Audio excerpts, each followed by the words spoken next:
কাঁঠালের রাজ্য, কাপাসিয়ার কাঁঠাল, রায়েত বাজারের কাঁঠাল।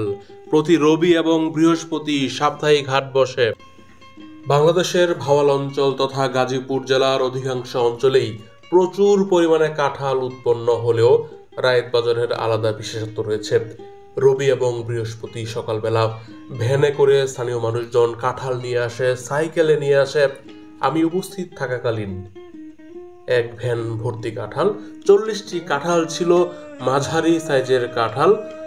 পাইকার দাম বলছিল 1500 টাকা, আরেকজন 1200 টাকা, আর যিনি কাঁঠাল নিয়ে এসেছেন উনি চেয়েছেন 2000 টাকা। 40টি কাঁঠাল 2000 টাকা, পাইকার সর্বোচ্চ 1500 উঠে।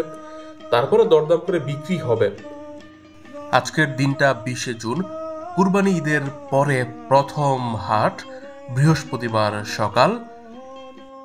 পাশেই রয়েছে শীতলক্ষা নদী, রায়েত বাজারের ঘাট। একটা সময় ট্রলার ভর্তি করে দূর দূরান্তে কাঁঠাল যেত, ঢাকা, চাঁদপুর।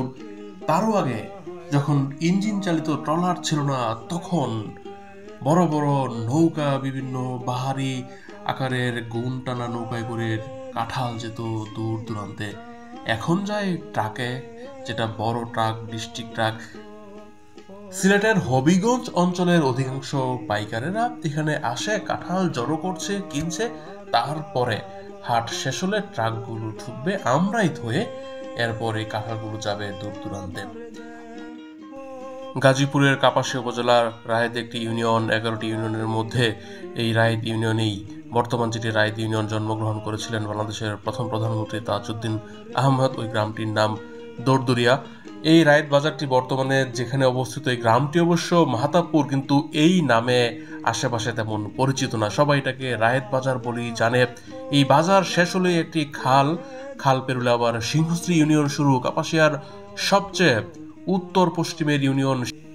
এই বাজার থেকে 1 কিলোমিটার উত্তরে বটতলা চৌরাস্তা, সেখান থেকে সিংহশ্রী বরামা সেতুর অঞ্চল শুরু। সেতু পেরুলে শ্রীপুর উপজেলা, এবং সেই পথে সেতু পেরিয়ে 8 কিলোমিটার মতো গেলে শ্রীপুর উপজেলা সদর। আরও 8 কিলোমিটার গেলে মাওনা চৌরাস্তা, ঢাকা ময়মনসিংহ মহাসড়ক যেখানে অবস্থিত।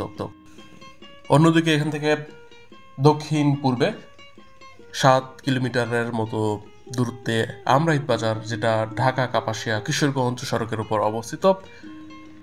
রায়েত ইউনিয়নে প্রচুর পরিমাণে সাইকেলের দেখা পাই এখনো। এই দৃশ্যটা আমার কাছে খুবই ভালো লাগে।